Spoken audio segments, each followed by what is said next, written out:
Awesome. We're live. Hello, everybody, and welcome to the BPM Podcast. My name is Bray Melnychuk. I'm going to be your host for this series. And today we have a very special guest of mine. He's a very, very dear friend of mine, mentor, teacher, and I'm beyond excited to have him on with us. I'm going to be bringing you guys some of the best interviews possible with the industry leaders that are making a difference in their profession today. Roberto Alas is one of these individuals that I, again, am absolutely honored to have with us. Just a little bit about myself. So before we start, so you guys are familiar, I'm a licensed real estate professional. I'm an investor and also a father. So I'm a very family oriented man. Now I am also the founder and the CEO of the Bray Melnychuk Realty brand. Which is focused on luxury real estate and lifestyle, specifically in Edmonton, Calgary, Vancouver, and Toronto areas. So that's a little bit about me and my background. Now, to introduce our very special guest here, we have, like I said earlier, this is a very dear friend of mine, mentor, brother, teacher, has been absolutely pivotal in my success throughout my career. Roberto is a seasoned business leader with strong work ethic, integrity, passion for public international relationships, marketing, business development, and now has over 19 years of experience in leadership, communication, management roles with over 15 years of public relations, marketing, sales, and entrepreneurship. If that wasn't enough, he also has 8 years of experience in international business development, trade, joint ventures, international talent acquisition, multicultural integration, business and government relations with great talent to establish strong rapport with decision makers from private to public sectors. So he also runs a consulting company in public and business relations, national and international business development, and consulting and branding and digital marketing with services in English, Spanish, and French. So this guy can do absolutely everything for you. Just some of his recognizable achievements. He has successfully assisted a Canadian client of his with the opportunity to participate in the U.S. with a $350 million project for the expansion of one of the most modern airports in Latin America region. That's incredible. He's also established business relationships with the executive committee of the Greater Miami Chamber of Commerce. He has opened business relationships on behalf of Canadian clients with certified and qualified medical personnel located in Mexico and El Salvador. He has also attended the first innovation summit organized and hosted by Audi AG with only 400 professionals invited worldwide, with Fortune 500 companies present at the event. He's also a keynote speaker, directed a presentation to 300 women entrepreneurs as part of the 10,000 women program, organized by the Goldman Sachs, and also led an empowerment presentation directed to 200 young entrepreneurs about international business culture, identifying the cultural differences between Colombia and Canada, and doing business internationally. With that introduction, I think that's enough to say that this man is very qualified. So thank you so much, Roberto, for coming on to the show, for being our first guest. It's an absolute honor. And today, I think we're going to be talking about branding a business, branding yourself, branding everything that you need from A to B to make yourself successful and stand out from other competition. Thank you for having me, Bray. Thank you so much for the kind introduction. I much appreciate you, and I'm honored and humbled that I'm your first guest on your podcast. I know you will do great. And again, thank you for having me. Thank you. No, it's an absolute honor to have you, man. This is something that we've been talking about and it's been in the works for a little bit now. And I'm just super excited to finally have this opportunity with you, to pick your mind, see what makes you tick, what made you who you are today and how you got there. And specifically talking about branding, because I think that's a very key concept that I specifically didn't even know really that well before getting into my professional aspect in my career. Before real estate, I had a very successful company called Diablo's Den Entertainment. I was out in Vancouver and Edmonton, flying back and forth, hosting entertainment at nightclubs. That's what I was doing. But I didn't know anything about branding. I just had a very successful community that wanted to party, that had like to have fun. And I thought that's what branding was. But so if you want to start off like with us, just what is branding for a business and how do you start it? Yeah, right to the point that, your explanation makes absolutely sense. Without you knowing, you use your brand at the time to scale up your presence and convince people to come do business with you. But people don't understand that brand is not a logo. Most people, I'll be very straightforward, people decide to create their logo and they don't even think about what they want to be reflected on their branding. They go for the cheap option. Anybody can create a logo. A 5-year-old can, with a little bit of knowledge in graphic design, can create a logo, but that's not the best reflection of your brand. Branding, in an essence, is precisely utilizing your skills, your talents, your expertise, your knowledge, your personal branding. That is something, a concept that a good friend and a personal connection of mine on LinkedIn, William Aruda, he was the founder of personal branding. And it's a gentleman from the States, I believe from New York. Phenomenal gent. And his personal brand is very warm, approachable, not so much outgoing, very calm. But this gent had opened up my mind tremendously when I first connected with him. Personal branding was new. Nobody knew about it. Now everybody talks about it. But not many people know that's because of this man. Back to you. Without you knowing, when you were doing all these entertainment events and hosting them in venues, you build up relationships first and foremost. You build up relationships, and correct me if I'm wrong, with the people that were the owners or the managers of these venues in Vancouver. Yep. Then you deliver something that you felt based on what you think was good that these venues have to offer, to connect with your demographic, with the people, with your clients, to convince them to join you and to go to these parties with you. That is the best example of branding. People went to these parties and made business with you. The buyers made business with you because of your personal brand. And from the moment I met you, man, when you were working in hospitality, I told you that. Yeah, I was very impressed by you, man. Your personal branding, your flame, the way that you interact with people. That is something you can teach, but naturally there are so few people that are really willing to deliver that level of service. And that's what makes the differentiation factor, So branding is precisely that. Is highlighting the very best of your personal brand, connecting with your demographics, and build that rapport, and that connection. It's very interesting. I want to pick at the one portion that you said there about the gentleman you were speaking with about personal branding. It's funny that you say about personal branding, because what I'm seeing a lot of time right now is people are mixing up personal branding with their business branding. Now, is there a difference between that? I know you and I both know the answer to that, but I think that's something we need to like dabble into a little bit more, because before dealing with you, I actually didn't know the difference between personal branding and business branding. Like, how would you differentiate those two? Very good question. I think that it goes back to what your business is all about, the uniqueness of your business. I will say, for instance, for you, it's a combination of your personal brand to deliver a service that is a corporate brand. But people do business with you. People connect with you. So the Bray Melnychuk brand reflects the essence of your personality and other characteristics that we went through the personal brand assessment, and we extract those elements to create a corporate brand.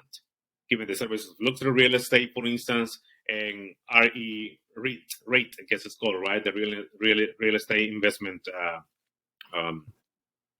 opportunities that you offer. So it is different. The differentiation factor comes back to your services and products.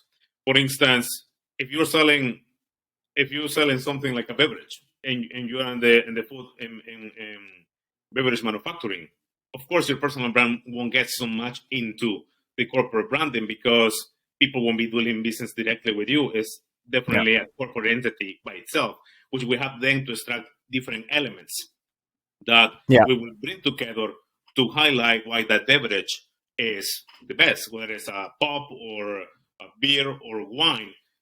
Everything goes into certain classifications, but the branding has to definitely reflect certain messaging in the experience. Most important than anything, I will say, wrap it up on the experience.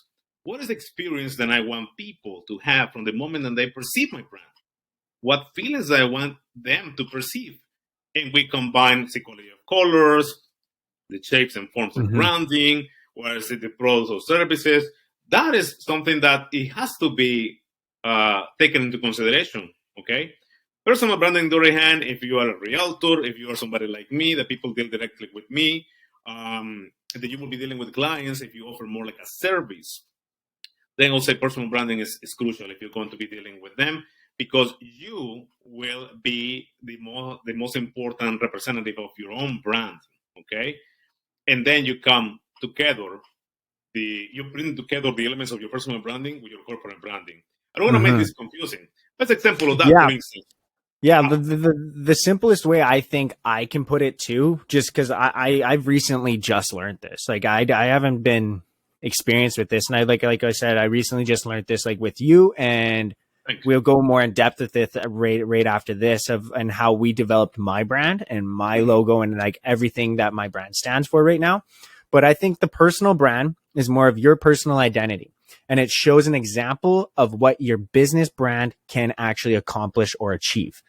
So, for example, let's say a Mercedes-Benz, like for vehicles, let's say Mercedes-Benz, BMW, and stuff like that. What do you see when you look at those? You see luxury, you see money, you see status, right? Okay. But when something goes wrong with them, they're hell of expensive to fix. Like my buddy just has a Tesla, and I think it was $1,700 to replace his windshield. Wow.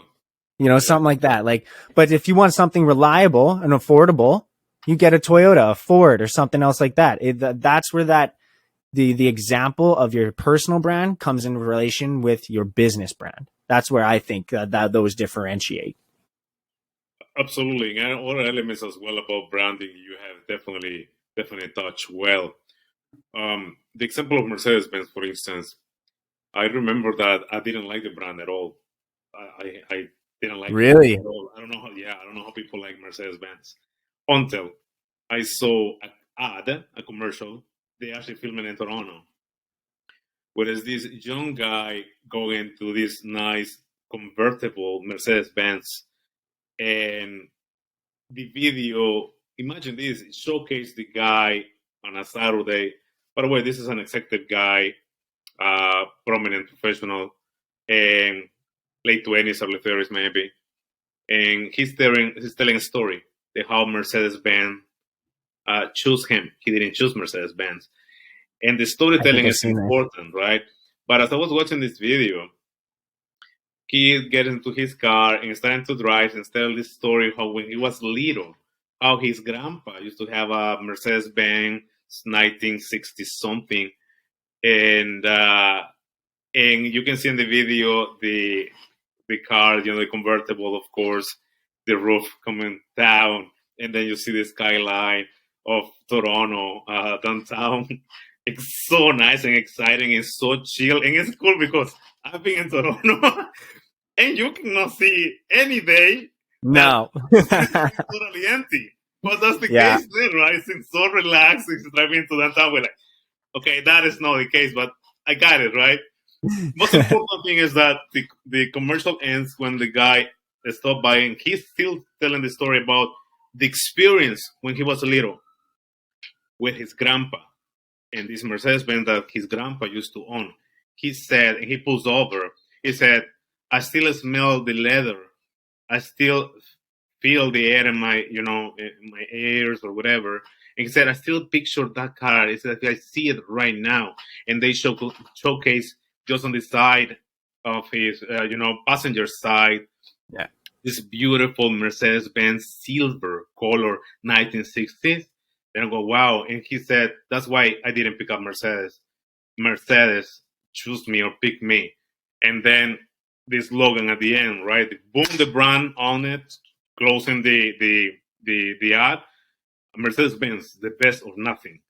Man, that hooked me up. I went like, What a wonderful storytelling, combining personal brand. What was the experience of the guy? Besides with the brand, was because of his grandpa. That's the storytelling. That's a sentiment.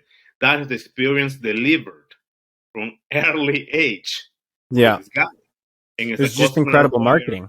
since he was, yeah, exactly, early age. But also tells you about legacy, tells you about family values, and tells you all those values combined. Says, if you believe in these values, the message that the brand is saying, I think you have already identified this, is we are the brand for you, you know? Yeah. And that's the beautiful thing about creating that connection with the customer, with the client. Mm-hmm. No, like, and I think that goes towards brand recognition and awareness as well, right?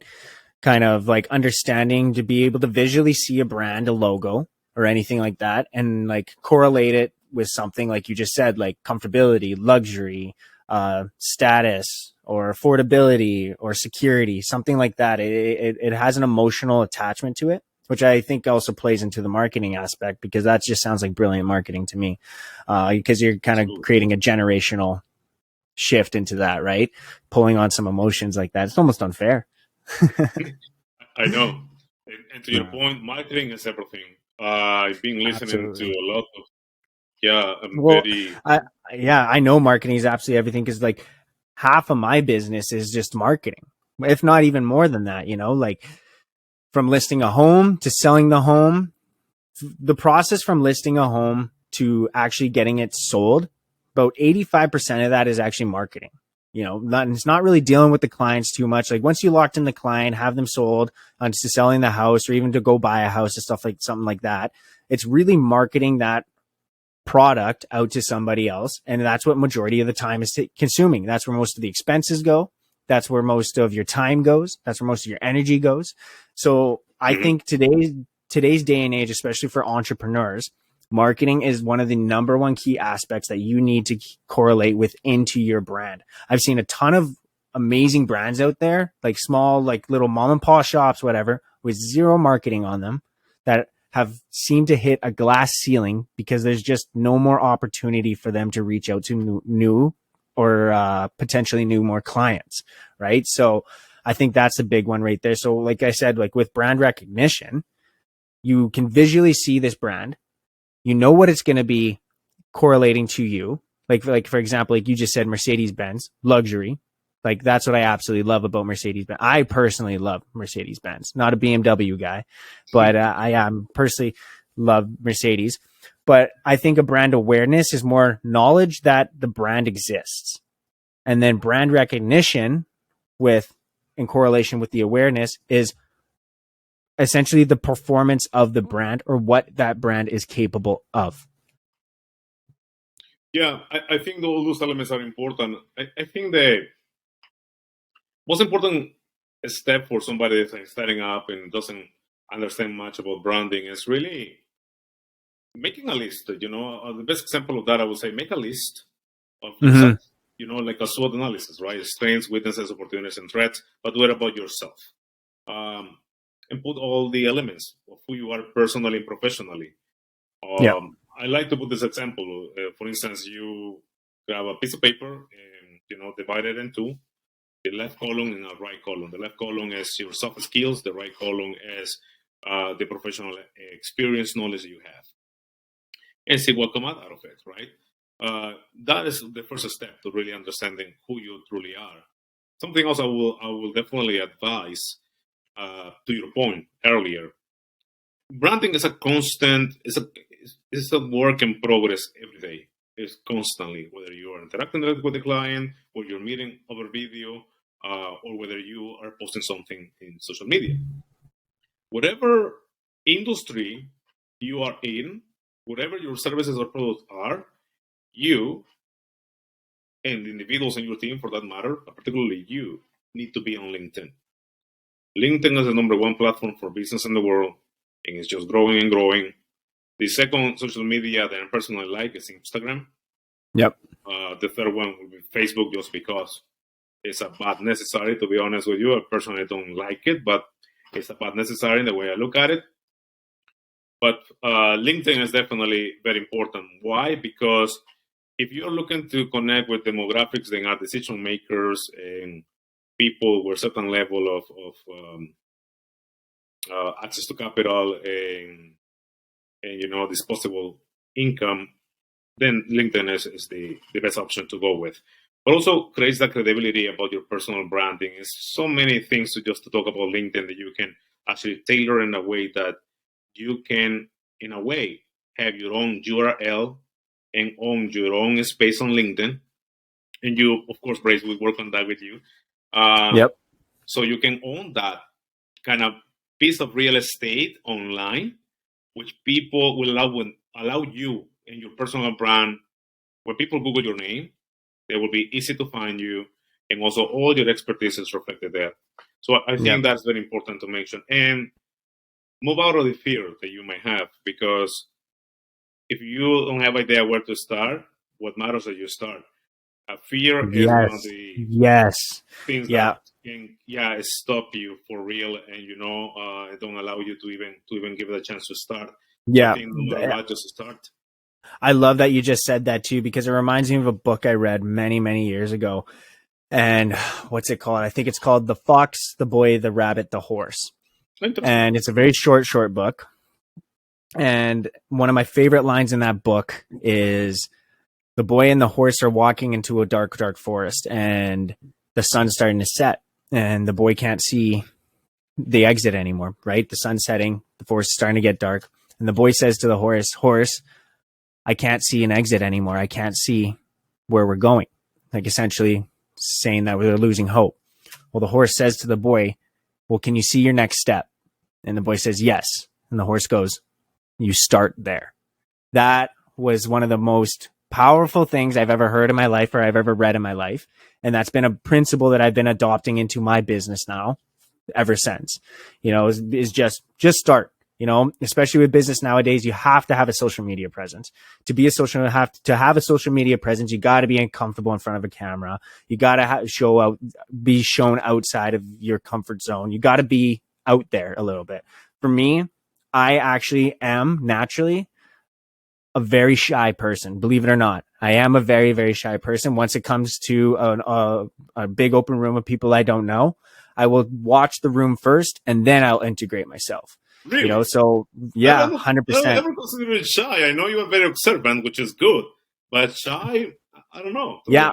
I feel uncomfortable when I don't know everybody in the room, right? Which is why I think I thrived in the hospitality business, because we had our regulars come through, and everybody knew that Bray Melnychuk was in Vancouver throwing all these parties out here. So all these people know who I was. So it just was easy to pretend that they were friends or acquaintances or whatever, right? But moving into now more of a professional stream of income with real estate, it's a lot different now, like you're dealing with professionals that just know what they're doing now, and they just don't take shit anymore, and they can definitely sniff out when you are blowing smoke and stuff like that. So that's a little bit more intimidating too, but just starting is one of the biggest things that you have to get over. You have to do it. I am so appreciative of sharing that storytelling. Actually, I had to find that book. Yeah, it's incredible. Thank you. Oh, it's very cool. I think that intimidation is a very key word. Intimidation comes out of not having enough confidence, not having enough self-confidence, and it happens to all of us. There is times that I, being fully honest with you, that my level of confidence is down. That I feel intimidated, that I feel that I don't have what it takes.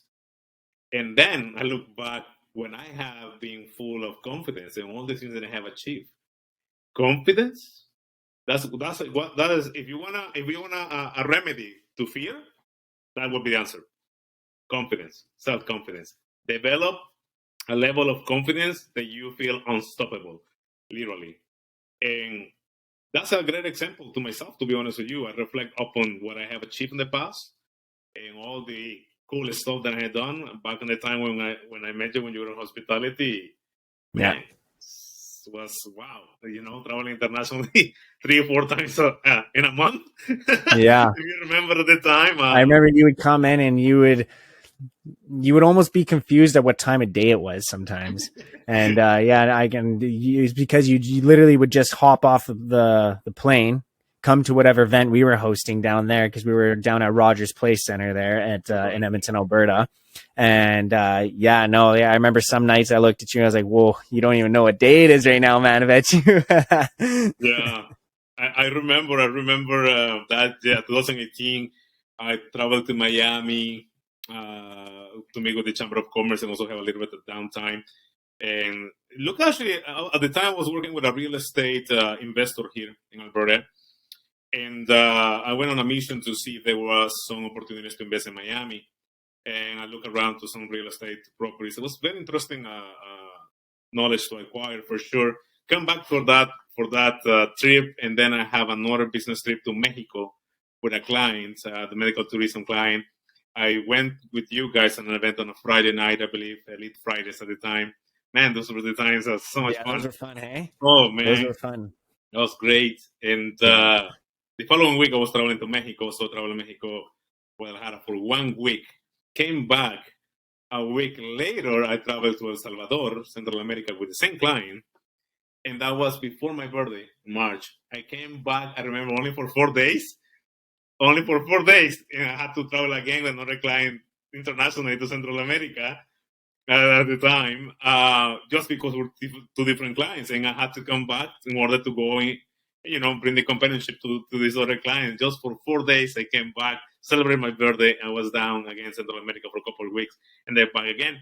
I love that, it's fast-paced. And those memories, as you can see, you can tell that it's no BS. It's true, Yeah. And it has proved to me that, you can achieve everything you want to. And it's about that, creating that level of confidence and reach out again for your greatness and know that you can achieve more.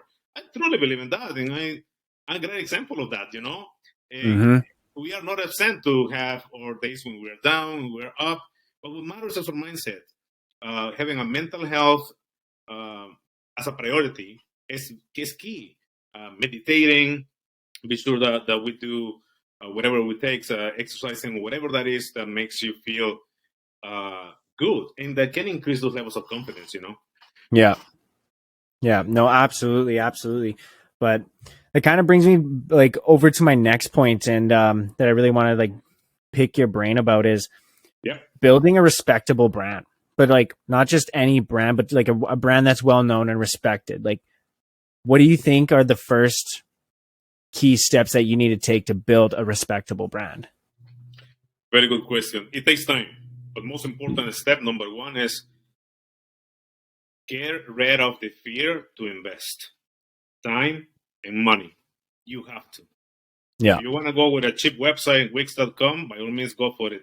But there's so many things that it won't be compelling to your brand. Give you an example. Wix is a great platform to build websites for free or cheap. But what people don't realize is when you post something online, it has the Wix.com always there, which is conflicted to your branding. Crazy enough, and this is an experience that I had in the past with a friend. He had created a very solid brand, but he used Wix. And he sent an email invite, and he sent also a message on LinkedIn. And the first thing that popped up was an advertising for Wix when you open up that invite. And so he told me, I don't understand why they didn't have much response to that email that I sent. I said, I know why, and this is why, my man. And I said, the problem with you is that you're selling a product or service that is high-end, but your brand doesn't reflect that. And you have made the mistake to not investing on it. And so people say, fuck, this is cheap. Pardon my language. Yeah, like touching back on what you said, they're investing your time and money.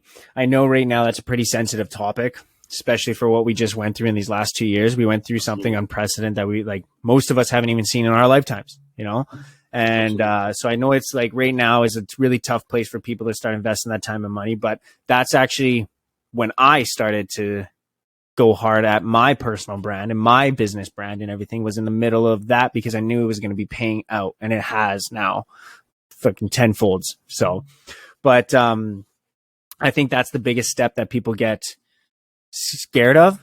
Entrepreneurship is not secure. Having a regular 9 to 5 is a very secure thing, which we need those type of people. We definitely do. But like that's kind of like my next point, like I was saying, is who can do these things? Not everybody. I do think everybody is capable of doing it, but not everybody is willing to do it. So like what it takes to actually build that brand. Like you said earlier, it takes some time. It takes your energy. It takes your money. Once you start being consistent with that, you will start seeing some fruits bear from that tree. So I think that's a very big one that people are starting to have hesitation to get towards into or start investing into themselves. But that is the best thing I think that you can actually invest into is yourself personally. Absolutely. I cannot agree more with you. I think everybody can do it. I think it's the willingness and to invest in yourself, to give it a shot, give it a try. Most importantly, invest, be fully in, understand that the investment you're doing in yourself will pay off because it will.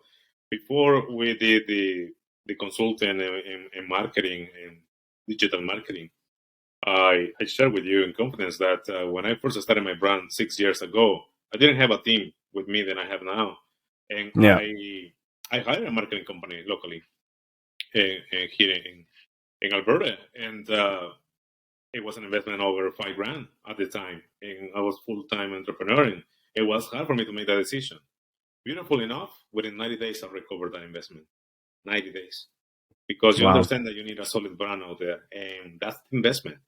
And it's not just the resources, it's the time. If we can compare resources in terms of money and time, something I always pray to God is to have the creativity always to make money and the time for it. Because time is the most expensive commodity that we have. And it might sound cliche, but it's true. If you think about how you spend your time in the day, how much of that your time is valuable in terms of money-wise per hour. Yeah. And putting together again, you have done already the list of who you are, your soft skills, you speak 2 or 3 languages, you have experience nationally and internationally, this and that professionally. All that is value, okay, and needs to be compensated.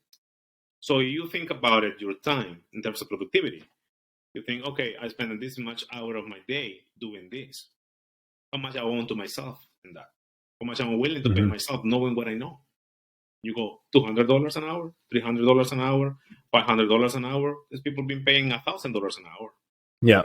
And so if you think it as lucrative, it's not possible, ludicrous, then you need to start to change your mindset.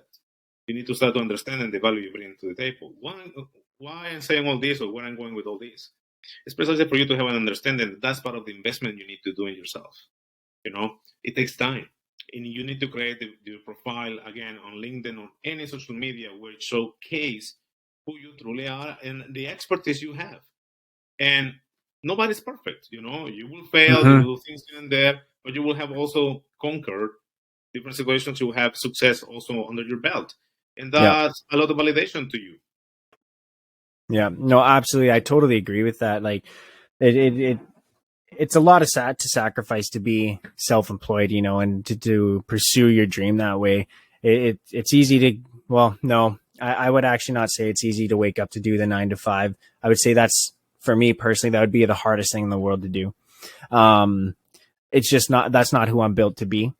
I don't do well under the authority of somebody else. I have a bit of authority issues. So that's just who I am personally. But, yeah, no, I couldn't agree more with what you just said there. But another thing I'd like to include there too is that you said to have a social media presence, right? So, you know what I see all the time, and it frustrates me, and I've actually fell victim to this more times than not, is being consistent on social media. I thought it'd be easy, because I use the apps every day. I use Instagram, I use Facebook, I use LinkedIn, I use them every day. But being consistent to have a presence on there every single day, that's another full-time job on itself. People don't realize how many hats you wear as an entrepreneur. You have their PR, so content creation, marketing, sales, everything, accounting. You are everything of every one of those things. And I think a lot of us get burnt out, because at the start, it's like we said earlier, it's intimidating. It is beyond intimidating, like thankfully I have for an example, for me personally, I actually have a great network of professionals around me that like such as yourself, that I was able to get help from some of these individuals to skip past a lot of these steps. Right. So I have had a little bit more luxuries than probably most people once it comes to developing a brand or being successful with your business or whatever it is you decide to do. But I think that's the big one that even today I still struggle with, is being consistent online. Like I said, I'm a father too, right? My little one takes up so much of my time every single day, and I absolutely love her to death. There's nothing I wouldn't do for that little girl. But I was actually having this conversation with my mother-in-law the other night. I was like, I just wish there was 36 hours in a day. You know how much I would get done in 36 hours in a day? Like, it would be incredible. So, yeah, I think the feeling is mutual. To be honest, is many of us in the same boat in a way. Be honest with you, that's myself, for instance. I just posted a video yesterday because that video was sent to me the night before, and it was an activity of a month ago. But there are things you have in control. There are things that you are not in control. I try at least to post once a week. The ideal thing will be to post once a day, but it takes a lot of work, and that's the reality of things. Social media management and community management. That's why there's people that are fully dedicated to that. Actually, in my team, we have people that do exactly just that. I know you have people on your team to do that. I know. I'm very jealous of you. Clients, right? So my team says, okay, we need to do this for the clients, so we need to keep also ourselves busy. And the social media, for instance, for Spanglish is there, great, it's constant, great. But my own personal brand, that's something I need to look into it. And I can have a team to do that, or I can have that team member to look after my clients, which my priority is, let's look after my clients. Give you an example. One of our clients that we're working with, we built a website for them, and we did a lot of public relations and business development. And currently, we are managing their social media on their behalf. This is a food manufacturing company in Leduc, Alberta. A wonderful family business. They are busy all the time. They don't have the time to manage their social media. When we came on board, we created a package for them just for Facebook and Instagram. We pretty much take care of everything: content, hashtags, calendarization, graphic design, video animation, all this stuff. And it takes a lot of work. And and they noticed that, and because they were not doing it consistently, they were not doing it properly. And so we created this strategy for them, everything.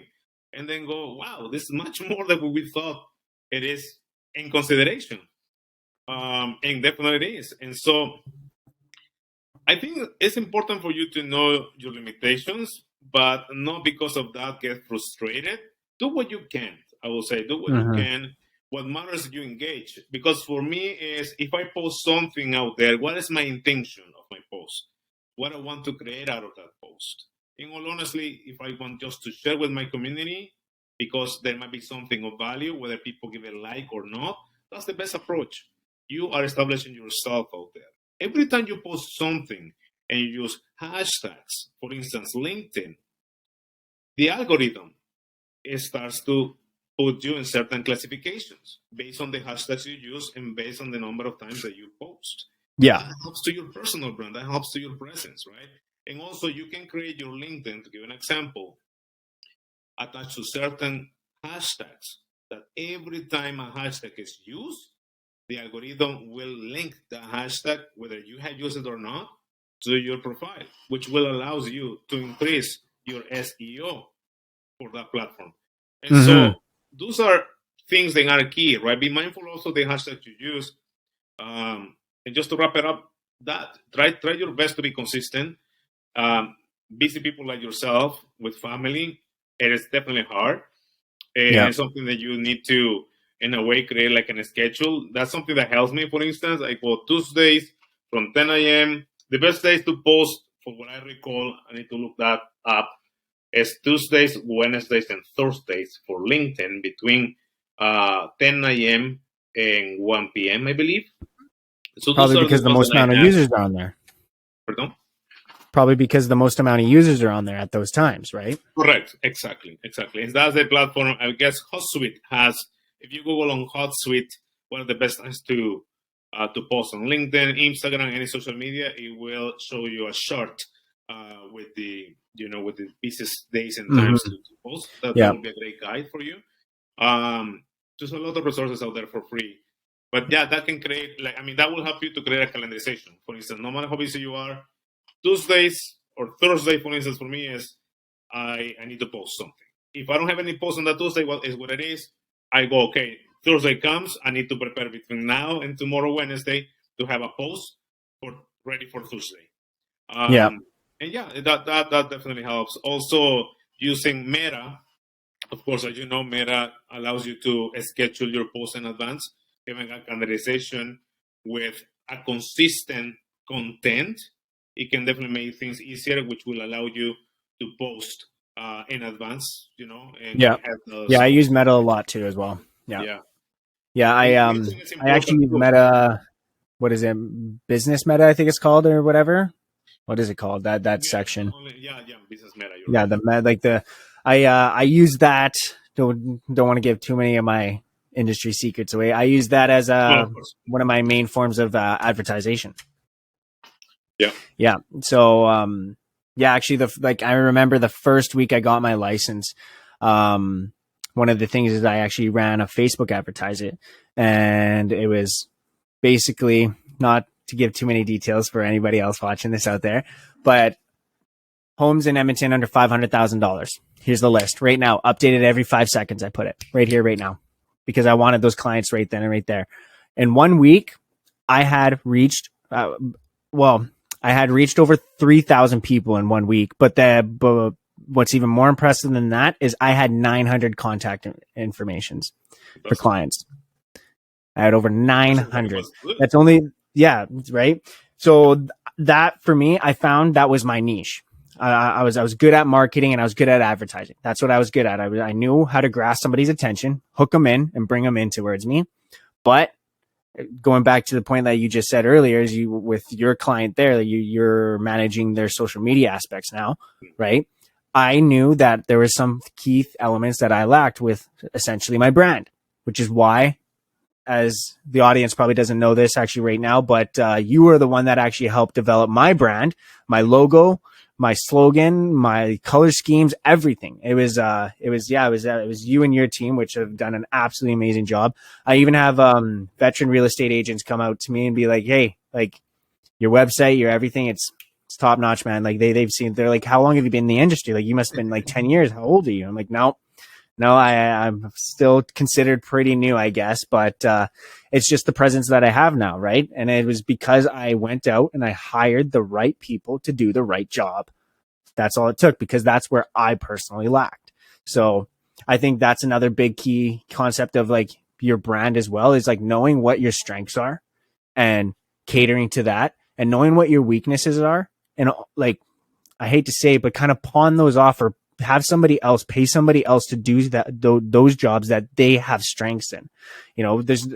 I'm not a huge believer in focusing on what you're weak at. I like to focus on what your strengths are at, and then delegate people, to take over those little minor leadership roles to better enhance your brand. That way, everybody has a role to do something, and there's absolutely zero slow down on the pace of momentum going forward with clients, so anything else like that. So that's just the big key concept I've taken away with these last 2 years, at least, that with actually starting to go really hard with my brand and stuff like that. But yeah, so another big question I want to ask you, once it comes to branding and stuff like that, since you're the branding god who made my lovely brand and everything like that. Thank you so much. I know driving down the street, you see all these other types of brands, either on social media and stuff like that.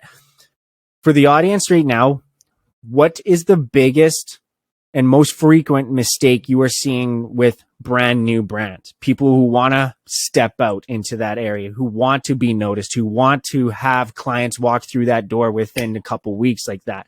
What is the biggest mistake you're seeing that they're consistently making? And feel free to use me as an example, because we all know I made a couple here and there. And to be honest with you, not just because you're hosting this podcast, and thank you, by the way, on behalf of my team and myself, working with you, it has been and is a fun experience for us.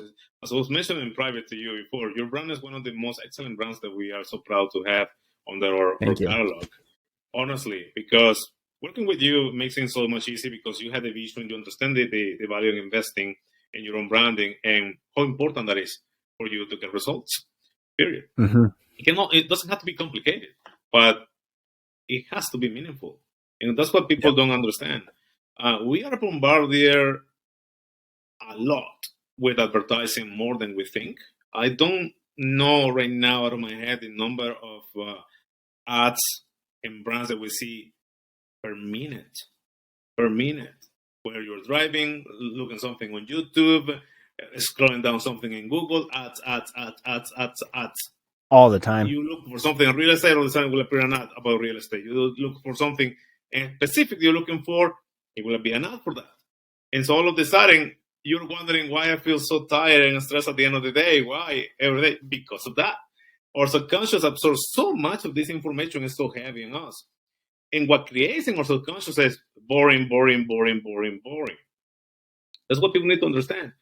What I see the most mistake people make is that they want to deliver an experience to their customers that might be perceived good and based on their qualities, but they do it for cheap. They want a cheap work to work for them. It's not going to work, period, to be honest with you. And that's what I see in brands out there. It seems clearly to me, and whether you know about branding or not, your subconscious captures that. Say, this is something not worth it. This is something that doesn't convince me. This is more of the same. It's boring. And that's why we make the differentiation when we work with people such as yourself. And I'm not pitching anything here. It's just the truth. We've been lucky to work with different clients from different demographics, people from different backgrounds. And something they have in common is they understand the value of investing in themselves and their business. And branding is the number one quality to excel at, because that is the center to everything else. Marketing, sales leads, connections, closing deals is the center. If you don't have a solid, strong brand, your service won't be delivered as good as you want them to be delivered and perceived by your clientele. So that I think is the number one mistake, and goes back to fear. People are afraid. People feel, oh no, I can do this for cheap, or this and that, can save this money for this and that. Something else, they want to do everything. As you stated, oh my gosh, I classify my clients too. Yeah. When I find clients that they don't understand the value, they say, no, perfect, bye. This is not a client that I want to definitely work with. It's not worth my time. It's not worth my team's time. So it might take time to land one or two more clients. I prefer to land one or two clients a minute, such as yourself. Yeah. Work together with reporting everything, and we deliver something wow.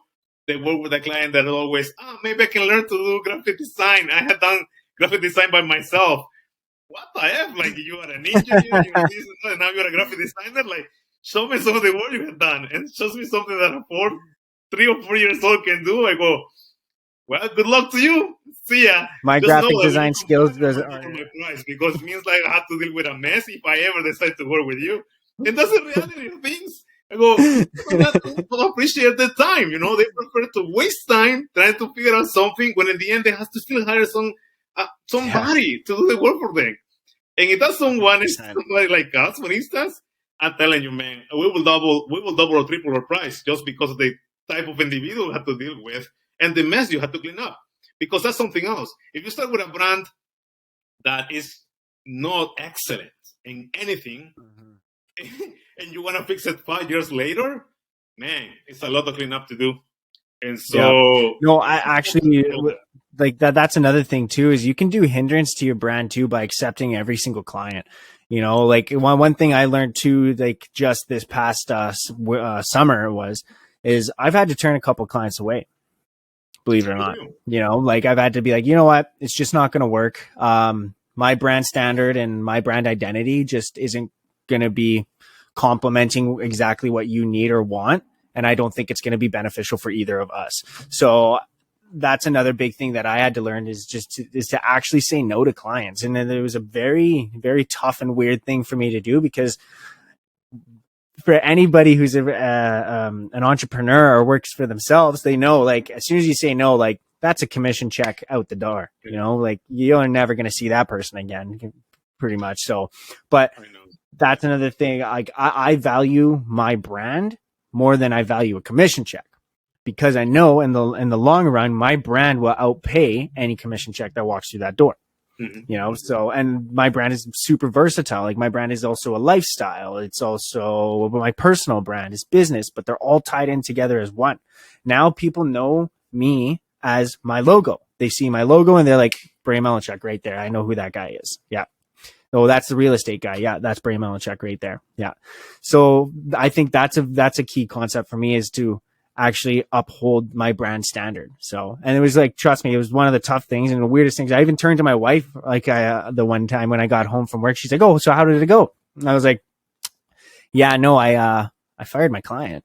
And she's like, "What?" And I was like, "Yeah, like, I know it's weird, but I had to fire my client. Like, that was very, very strange situation I've never had to be in.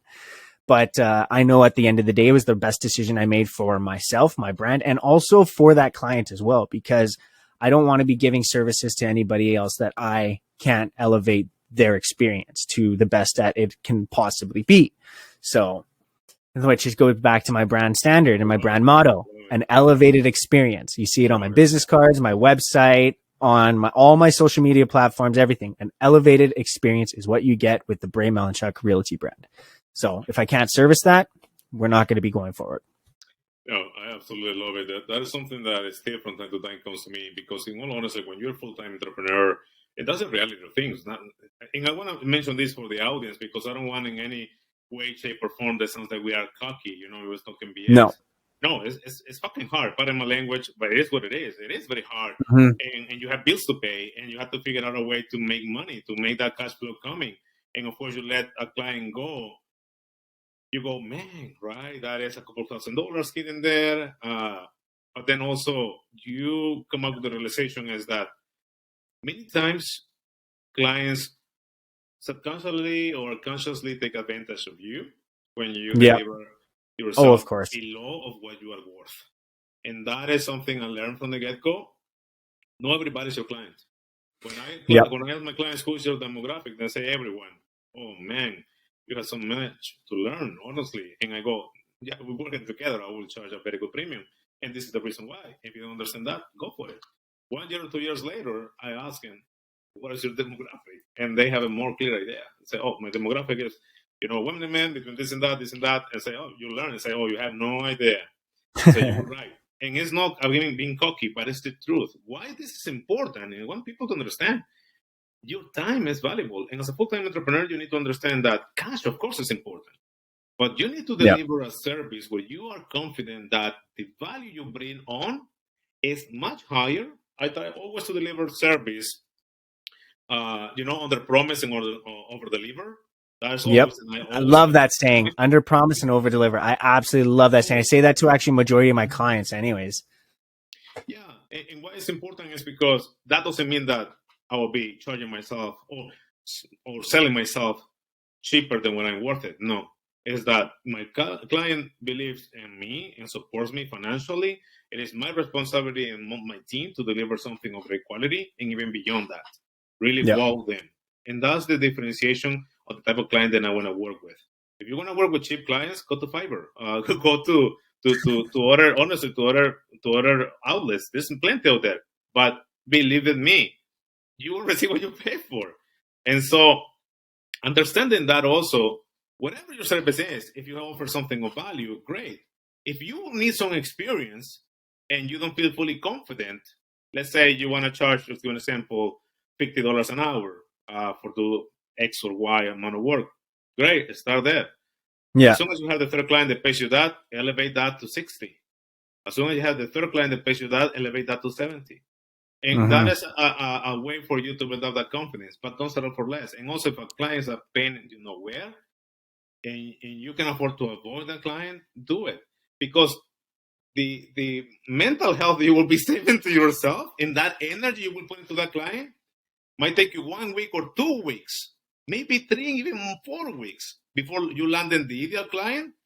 That time spent in that client it will be costing you more than landed that one client that will be great to work with and that will be compensated in terms of the cash flow for you more than 10 of those clients that you work for that 4 weeks combined. 100%. Yeah. That is a big differentiation factor. Mm-hmm. Yeah. Like for example, too, one of my most difficult clients I've ever had to deal with in my life is actually one of them. From them, I've made probably 5 or 6 more deals after that, because they were just so difficult, and they were not difficult. I don't want to say difficult. They were very specific on what they needed and wanted for their needs, right? So, and demanding, yeah, very demanding. So it was quite hard to work with them at some certain points, but because they ran through other agents before, like in the past, like just left, right, and center, I knew I was getting into and stuff like, and so once we finally got it all done, everything was completed, business just started coming in referrals from them left, right, and center. Because if I could handle them, I could handle the next person and the next person and the next person. So yeah, that's another one that came to mind when you said that as well too. Absolutely. I think that again, you have to determine that, and experience always will lead you to what you want. It's also learn to listen to your gut feeling. Honestly, it's very, very important. I've been learning that more and more. Put intentions out there. You believe in God or a higher source. I do, or the universe for that matters. Put the intentions out there. The right people, the right clients, the right circumstances will line up to you. Yeah. And to your example, that is experience. You can then decide, you can deal with clients like that. It definitely will build a lot of experience to deal with different personalities. That's great.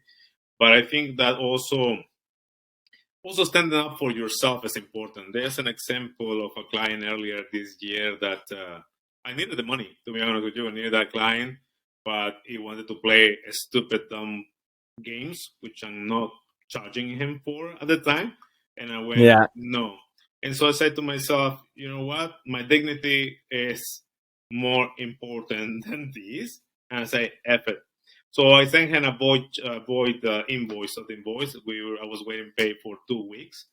And again, it wasn't a big amount. But again, bear in mind, I needed that money. And so I sent him a message after reflecting. We have a very, very heated conversation over the phone. And we had a very strong friendship at the time. That's the important thing too. You need to separate business and friendship. You have to. Yes. You can do business with friends.